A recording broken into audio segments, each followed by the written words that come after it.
t'exalter pour nous avoir accordé ce moment d'adoration, de louange et de culte d'action de grâce.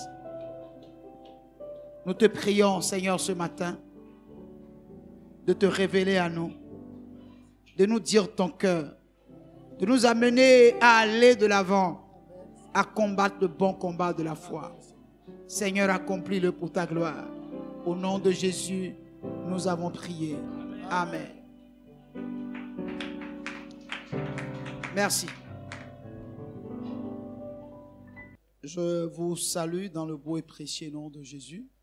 Bien-aimés, depuis quelques semaines, nous sommes en train de parler sur le trésor caché. Et beaucoup de personnes vont se dire, mais pourquoi le pasteur parle aussi tant sur ce sujet? Je veux juste que nous sachions une chose. Tout ce qui est écrit dans la parole de Dieu est écrit pour notre instruction. Il n'y a pas de domaine de notre vie où le Seigneur ne veut accomplir le salut. Vous savez, la Bible dit clairement que lorsque nous donnons notre vie à Jésus, le ciel nous est garanti. La parole de Dieu a dit ça. Mais il y a une chose que nous devons savoir. Vous pouvez être riche ici sur la terre et dans le ciel être pauvre. Parce que comme tout est hiérarchisé sur la terre, c'est ainsi que tout est hiérarchisé dans le ciel. Le naturel typifie le spirituel. Gloire à Dieu. L'apôtre Paul a dit, je vous ai donné tout le conseil de Dieu. Tout le conseil de Dieu. Maintenant, libre à chacun de faire de ses conseils ce qu'il veut. Nous sommes en train de parler sur le trésor caché. Et nous lisons le livre de Matthieu, chapitre 6, le verset 20. Mais amassez-vous des trésors dans le ciel, où la taille et la rouille ne détruisent point, et où les voleurs ne percent ni ne dérobent. Amen. Jésus dit, amassez-vous des trésors dans le ciel. Jésus n'a absolument rien contre le fait que nous amassons des biens. Gloire à Dieu. Que quelqu'un ait 10, 100, 1000 maisons, n'est-ce pas? Qu'il ait un parking de 500 véhicules de haut de gamme. Jésus n'a rien contre.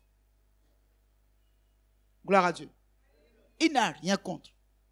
Mais il dit, sur la terre où nous amassons, il y a les voleurs, il y a la teigne, il y a la rouille qui détruisent. Mais il y a un endroit où il n'y a pas de voleurs, il n'y a pas de rouille, il n'y a pas de teigne. Je voudrais que vous amassez vos trésors plutôt là-bas qu'ici. Bien-aimés, où nous croyons en Jésus, où nous ne croyons pas en lui. C'est aussi simple que ça. Gloire à Dieu. Où nous croyons que le ciel est vrai, réel, existe, et que le ciel est un lieu de sécurité. C'est à nous de croire. Ou que nous pensons qu'en réalité, la terre où nous sommes là, c'est ici notre sécurité. C'est un choix. Mais on peut ne pas en parler. Ne pas en parler, c'est un crime. Et je ne peux pas porter sur mes mains du sang innocent. Donc, bien aimé, nous avions vu ici et nous l'avons expliqué que lorsque vous savez que la dévaluation du franc CFA arrive, et nous avons donné l'exemple de la dévaluation que nous avions connue. Le CFA a été dévalué à 50%. On ne sait sur quelle base on s'est posé pour décider de couper en deux l'économie d'une multitude de nations. Mais il y avait possibilité pour que ceux qui sont intelligents puissent mettre leurs finances, leurs trésors en sécurité. Soit c'est d'investir pour qu'après la dévaluation, ceux dans quoi ils vont investir seront doublés. Leurs prix seront doublés. Ou transférer leurs sous vers la France ou vers l'Europe pour qu'après la dévaluation, quand ils vont récupérer, ils récupèrent 2 fois ce qu'ils avaient envoyé. Si quelqu'un dit non, j'aime trop les francs CFA, je ne veux pas m'en débarrasser. Ou il se dit non, ce qu'il dit là, ça ne se passera pas. Je n'y crois pas. On ne peut pas le faire. Et il garde son argent sur lui, sans investir ou sans transférer. Il se verra dans l'obligation d'accepter la moitié de tout son trésor. Et la Bible dit que personne ne connaît quel malheur arrivera sur la terre. À cause de ce que le malheur peut arriver sur la terre, il faut faire quoi? Il faut mettre en sécurité tout ce qu'on possède. Et le Seigneur nous dit, à nous qui sommes ses enfants, n'amassez pas vos richesses sur la terre où la taille et la rouille et les voleurs sont pour les prendre. Mais amassez-les dans le ciel. Mais nous-mêmes là, nous regardons ce que nous allons envoyer. Il y a des pays pour aller, tu ne peux pas prendre une valise d'argent pour y aller. Il y a des pays où on ne sort plus l'argent en espèces. C'est avec des cartes qu'on achète. Mais toi, tu te dis, non, mais vraiment, ce que je vais envoyer là-bas, là, c'est trop. Mais tu oublies que tu vas quitter ici et tu vas aller là-bas. Et pour y rester pour toujours. Soit nous croyons au ciel, ou soit nous ne croyons pas. Et beaucoup de personnes font semblant de croire que le ciel, là, ils croient au ciel. Mais nos comportements démontrent qu'en réalité, nous ne croyons pas au ciel. Parce que si nous croyons au ciel et que Jésus dit, amassez vos trésors dans le ciel, là où il n'y a pas de voleurs, il n'y a pas de rouille, qu'est-ce qui peut nous empêcher de le faire? Bien-aimés, nous avons de sérieux problèmes. Jésus nous demande une seule chose, de placer nos trésors dans un lieu où il y a la sécurité. La foi, si elle n'est pas active, si la foi n'est pas agissante, quelqu'un a dit, le tigre ne chante pas sa tigritude. Il se jette sur sa proie et la dévore. Si vous dites que vous avez la foi et que vous n'êtes pas capable d'agir, si votre foi ne peut pas vous amener à prendre des décisions, c'est qu'en réalité, vous n'avez pas la foi. Il y a beaucoup parmi nous qui veulent que Dieu décide pour eux. Mais il y a des choses qui nous concernent et Dieu ne peut décider pour. Il n'y a que nous qui pouvons décider. Avec toute la capacité de Dieu de faire des grandes choses, des choses inouïes dans nos vies, il faut d'abord que nous décidons de ce que nous voulons. Et Dieu nous accompagne. Mais tant que nous n'allons pas décider, Dieu ne fera absolument rien parce qu'à la croix, il a dit, tout est accompli. Dans quelle partie de tout est accompli, ta foi à toi est décisionnelle? Ou dans quelle partie de tout est accompli que Jésus a dit à la croix, ta foi est décisionnelle? Je voudrais juste vous dire ceci. Que celui qui a trouvé le trésor, dans sa joie, n'est-ce pas, il a décidé de vendre tout ce qu'il avait de précieux. Si le ciel, pour nous, est un trésor, aucun sacrifice ne sera de trop pour nous, pour que tout ce que nous avons de précieux, nous soyons prêts à les sacrifier pour ce trésor-là. Je vous ai dit tout à l'heure, Jésus n'a rien contre le fait que vous amassez. Au contraire, ce que vous ne comprenez pas, c'est un honneur pour le Seigneur de voir ses enfants amasser. Gloire à Dieu. Donc en fait, Jésus en nous demandant d'envoyer nos trésors dans le ciel, il veut que nous agissions dans notre propre intérêt.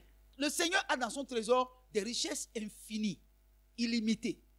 À tel enseigne que tout ce que vous pouvez amasser, vous ne pouvez pas arriver à amasser plus que vous ne puissiez posséder. Parce que ce qu'il possède est illimité. Et vous ne pouvez pas amasser jusqu'à amasser pour les autres. Ce serait de l'égoïsme lorsque nous pensons que nous pouvons amasser jusqu'à amasser pour les autres. Ça veut dire quoi? Amasser pour les autres, c'est quoi? C'est que vous en avez tellement que vous avez peur qu'en le donnant à d'autres personnes qui sont dans le besoin, vous diminuez la quantité de ce que vous devez amasser. Gloire à Dieu. En fait, ce que vous ne savez pas, il y a des gens que Dieu lui-même a prédestinés pour être des distributeurs et des dispensateurs des biens de Dieu. Alléluia. Mais c'est à nous, même là, de décider, n'est-ce pas, d'entrer dans le plan de Dieu, d'être des dispensateurs des biens de Dieu. Job 31, à partir du verset 16. Si j'ai refusé aux pauvres ce qu'ils demandaient, si j'ai refusé aux pauvres ce qu'ils demandaient, si j'ai fait languir les yeux de la veuve, si j'ai fait languir les yeux de la veuve, si j'ai mangé seul mon pain, si j'ai mangé seul mon pain, sans que l'orphelin en ait eu sa part, sans que l'orphelin en ait eu sa part, moi qui l'ai dès ma jeunesse élevé comme un père, moi qui l'ai dès ma jeunesse élevé comme un père, moi qui dès ma naissance ai soutenu la veuve, moi qui dès ma naissance ai soutenu la veuve, si j'ai vu le malheureux manquer de vêtements, si j'ai vu le malheureux manquer de vêtements, l'indigent n'avoir point de couverture, l'indigent n'avoir point de couverture, sans que ses reins m'aient béni, sans que ses reins m'aient béni, sans qu'il ait été réchauffé par la toison de mes agneaux, sans qu'il ait été réchauffé par la toison de mes agneaux, si j'ai levé la main contre l'orphelin, si j'ai levé la main contre l'orphelin, parce que je me sentais un appui dans les juges, parce que je me sentais un appui dans les juges, que mon épaule se détache de sa jointure, que mon épaule se détache de sa jointure, que mon bras tombe et qu'il se brise. Merci, que mon bras tombe et qu'il se brise. Gloire à Dieu. Bien-aimés, la Bible parle de Job et nous parlons tous de Job. Et des fois, nous prions comme Job. La richesse que Job possédait là, il les devait à qui? À Dieu, n'est-ce pas? Mais Job nous démontre ici que tout ce qu'il possédait là, tous ceux qui sont dans le besoin en bénéficiaient. Il dit, si je ne l'avais pas fait, ce qu'il dit, il dit que mon épaule se détache de sa jointure, que mon bras tombe et qu'il se brise. Donc le secret de Job, c'est que avec sa richesse, il prend soin des autres. Il sait que dans ce qu'il a amassé là, il y a ce qui revient aux autres. Il ne va pas prendre au-delà de ce qu'il devait prendre. Il reconnaît qu'il a pris au-delà de ce qu'il devait prendre. Et pour ceux qui étaient dans ce trésor qu'il avait, il faisait quoi? Il les distribuait. Gloire à Dieu. Nous devons tirer leçon de ces choses. Et nous devons comprendre que nous ne pouvons pas être riches pour nous-mêmes. Nous devons être riches pour Dieu. Et lorsqu'on est riche pour Dieu, on comprend que Dieu tient compte du malheureux. Il tient compte de l'orphelin, de la veuve. Il tient compte de l'étranger qui n'a pas de toit sous lequel il va dormir. Mais combien de fois nous avons de difficultés à penser à ces gens-là? Le seul moyen pour que nous puissions envoyer notre richesse dans le ciel, c'est de penser aux autres. Nous n'allons jamais tomber sur le trésor que Dieu a réservé pour nous. tant que nous n'avons pas compris que nous devons être libéraux. Beaucoup d'entre nous pensent qu'ils n'en ont pas. Dieu lui-même sait qu'ils n'en ont pas. Frère, je vais te dire, Dieu ne sait pas. Dieu ne sait pas que tu n'en as pas. Et il n'y a pas d'excuse. Tu ne peux pas présenter d'excuses pour ne pas aider quelqu'un, pour ne pas constater que quelqu'un est dans le besoin. Même, je vais vous dire une chose. Même quand vous voyez quelqu'un qui semble avoir et que vous pensez qu'il a plus que vous, ce n'est pas une raison que Dieu ne vous parle pas d'apporter quelque chose à quelqu'un qui a plus que vous. Pourquoi vous pensez que c'est seulement vous qui n'en avez pas, que c'est à vous on va donner? Pourquoi vous ne pensez pas que vous-même qui n'en avez pas, que vous devez donner à celui qui a? Pourquoi? Est-ce que Dieu a besoin de quelque chose de nous? Mais pourtant il nous demande de lui donner. Et pourtant c'est lui qui nous donne tout, mais il nous demande encore de lui donner. Et beaucoup de personnes ne donnent pas parce qu'ils se disent, est-ce que Dieu a besoin de mon argent? Est-ce que Dieu a besoin de mes biens? Bien aimé. Mais c'est une erreur monumentale. Lorsque vous attendez que ce soit les autres qui vous donnent et que vous croyez que vous ne pouvez pas donner aux autres qui donnent, mais il y a quelque chose qui est déboulonné spirituellement. Gloire à Dieu. Le problème, regardez le secret de Job. C'est-à-dire, Job même a dit, il a perdu tous ses biens. Il dit, il n'y a pas de raison que je perde mes biens. C'est Dieu qui a décidé de les prendre. Ce n'est pas que j'ai manqué de faire ce que je dois faire. C'est Dieu qui a décidé de prendre. Celui qui me l'a donné, il l'a repris. Tant mieux. Tant mieux. Mais pourquoi, bien-aimé, vous attendez des autres? Et vous ne vous posez pas la question, qu'est-ce que les autres attendent de moi? Pourquoi quand nous prions, nous ne demandons que pour nous? Nous ne demandons pas à Dieu. Oh, ce frère-là, je veux l'aider. Sa situation, cette soeur-là, je veux l'aider, Seigneur. Aide-moi à l'aider. Combien de fois nous prions comme ça? Gloire à Dieu. Combien de fois tu as regardé quelqu'un, tu as vu celle-là, elle a besoin que je l'aborde, que je cause avec elle. Elle a besoin de quelqu'un, elle a besoin de la tendresse. La tendresse aussi, c'est un don. Chacun de nous avons besoin, à un moment donné, que quelqu'un vienne mettre la main sur notre épaule pour dire, sois fortifiée, ma soeur. J'ai vu que ces derniers temps, tu es dans une impasse. Mais le Seigneur est vivant. Il va te soutenir. Ne t'en fais pas, ça va aller. Ce n'est pas seulement l'argent. Ce n'est pas seulement le bien matériel. Mais les gestes de solidarité. Les gestes d'encouragement. Les gestes de consolation. Ce sont des choses qui manquent dans cette assemblée. Gloire à Dieu. Nous revenons dans notre texte de Job. Verset 24. Si j'ai mis dans l'or ma confiance, si j'ai dit alors, tu es mon espoir. Attends là. Si j'ai mis dans l'or ma confiance, si j'ai dit alors, tu es ma confiance. Vous comprenez?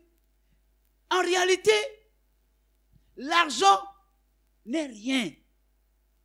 L'argent n'a de la valeur lorsqu'on le dépense. Sinon, l'argent n'est que du papier. Lorsqu'on ne l'utilise pas, n'est-ce pas, ça ne vaut rien, absolument rien. Mais souvent, nous mettons notre espoir dans ça. Vous ne sentez pas ça? Que nous mettons notre espoir, trop notre espoir dans notre argent. Au lieu de mettre notre espoir en Dieu, nous mettons notre espoir dans l'argent. Beaucoup de personnes peuvent ne pas comprendre ça. Peuvent dire, non, c'est pas vrai, c'est pas vrai, frère. Commence par examiner ta vie par rapport à l'argent. Tu es là? Commence par examiner ta vie par rapport à l'argent. C'est là que tu vas comprendre que en réalité, tu as mis ton espoir dans l'argent. Maintes fois, je vous ai dit ici, quand vous priez Dieu, quand vous avez besoin de construire une maison, ne dites pas à Dieu, donne-moi l'argent, je vais construire une maison. Il faut dire, Seigneur, donne-moi une maison. Ça veut dire quoi? Ça veut dire que quand tu dis, donne-moi une maison au Seigneur, c'est que ton espoir est dans le Seigneur. Ton espoir n'est pas dans l'argent, mais ton espoir. C'est-à-dire, on peut sortir l'argent pour construire une maison. Mais on peut ne pas sortir l'argent et avoir une maison. Gloire à Dieu. Nous sommes des enfants de Dieu.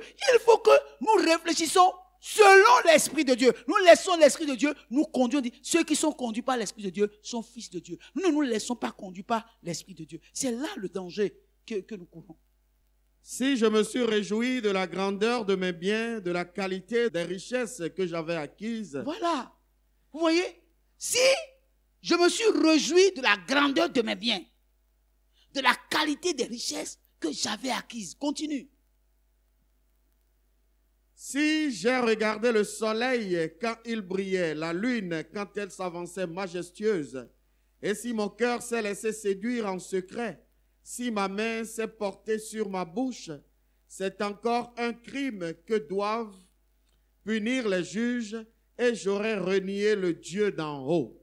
Amen. Continue. Si j'ai été joyeux du malheur de mon ennemi, si j'ai sauté d'allégresse quand les revers l'ont atteint, moi qui n'ai pas permis à ma langue de pécher, de demander sa mort avec imprécation, si les gens de ma tente ne disaient pas, où est celui qui n'a pas été rassasié de sa viande, si l'étranger passait la nuit dehors, si je n'ouvrais pas ma porte aux voyageurs, si comme les hommes, j'ai caché mes transgressions et renfermé mes iniquités dans mon sein, parce que j'avais peur de la multitude, parce que je craignais le mépris des familles, me tenant à l'écart et n'osant franchir ma porte. Amen.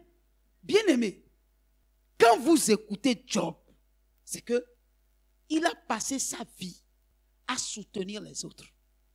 Gloire à Dieu. Il a passé sa vie à couvrir la nudité des autres. Il a passé sa vie à donner la chaleur à des gens qui ont eu froid. À l'étranger qui n'a pas de maison, il lui a ouvert sa porte pour qu'il vienne habiter chez lui. Alléluia. Qu'est-ce que Dieu a dit de l'hospitalité? Il dit que c'est en manifestant de l'hospitalité que les anciens ont fait quoi? Ont hébergé des anges. Quand on dit un ange là, ce n'est pas quelqu'un qui a les ailes. Ce n'est pas un esprit qui a les ailes. Un ange peut être un homme physique, fait de chair et de sang. Qu'à un moment donné, vous avez reçu chez vous. Et le fait que vous l'ayez reçu chez vous l'a tellement marqué que ce que vous ne pouvez pas penser que lui peut vous faire, il commence par faire ces choses dans votre vie. Donc, en réalité, quand un enfant de Dieu refuse d'être hospitalier, vous fermez votre porte. Vous ne voulez recevoir personne. Surtout actuellement, là, on voit les démons partout. Si on ne connaît pas quelqu'un, on ne peut pas l'héberger. Même quand le Saint-Esprit te dit, il faut l'héberger, dis non, je ne peux pas l'héberger. Il y a des gens, ils ont hébergé, ils ont été tellement déçus qu'aujourd'hui, ils ont dit, je ne veux plus recevoir des gens chez moi. Je ne veux plus héberger. Mais en réalité, vous ne faites rien de mal à ceux que vous ne recevez pas. Mais c'est à vous-même que vous faites du mal. Parce que, en réalité, Dieu peut vous envoyer un messager. Dieu peut vous envoyer un bienfaiteur. Et vous, parce que vous avez été déçus, vous ne voulez plus recevoir quelqu'un. Vous ne voulez plus rendre service à quelqu'un parce que, en rendant service à des gens, vous avez été déçus. À partir de ce moment-là, vous mettez un trait rouge sur le service. Danger. Parce que les gens vous ont tellement déçus. Bien aimé, je vous dis une chose. 100 personnes peuvent vous décevoir. Mais une seule personne va vous faire rattraper tout ce que vous avez perdu en recevant 100 personnes. La déception de 100 personnes. Une seule personne peut combler le vide. Une seule personne. Dieu fait le miracle. C'est toujours au travers des hommes que Dieu fait le miracle. Il décide, dit, toi, prends ce que tu as, va donner ça à celui-là. Gloire à Dieu. Et c'est comme ça que toi aussi, Dieu va te donner quelque chose et tu vas croire que c'est pour toi. Il va te dire non, ce n'est pas pour toi. Va remettre ça à la sœur Oura, c'est pour elle. Quand on parle d'être riche là, ce n'est pas matériel. La richesse est avant tout spirituelle. Gloire à Dieu. Celui qui est riche en esprit, même s'il n'a pas, le peu qu'il a, il est prêt à donner. Parce qu'en lui, il sait que ça là, c'est rien. Qu'il peut obtenir plus. Il sait qu'il a plus. Dieu n'a besoin de rien de nous, mais il dit que personne ne se présente devant lui sans apporter une offrande. Vous savez ça, non? Gloire à Dieu. Même dans la Bible, là, Quand vous lisez l'Ancien Testament, aucun enfant d'Israël ne se déplace pour aller voir un voyant, un prophète, sans apporter une offrande. Gloire à Dieu. Alors, bien aimé, qu'est-ce que nous voulons en réalité? Qu'est-ce que nous voulons? Qu'est-ce que nous voulons? Nous voulons vivre la providence de Dieu? Ou bien nous voulons nous échiner pour survivre? Et beaucoup d'entre nous, nous échinons. Nous nous échinons. Mais le résultat de notre labeur est en dessous de l'effort que nous fournissons. Parce que nous ne savons pas nous confier à Dieu pour que Dieu nous donne les choses de manière simple. Alléluia. Que Dieu soit avec vous.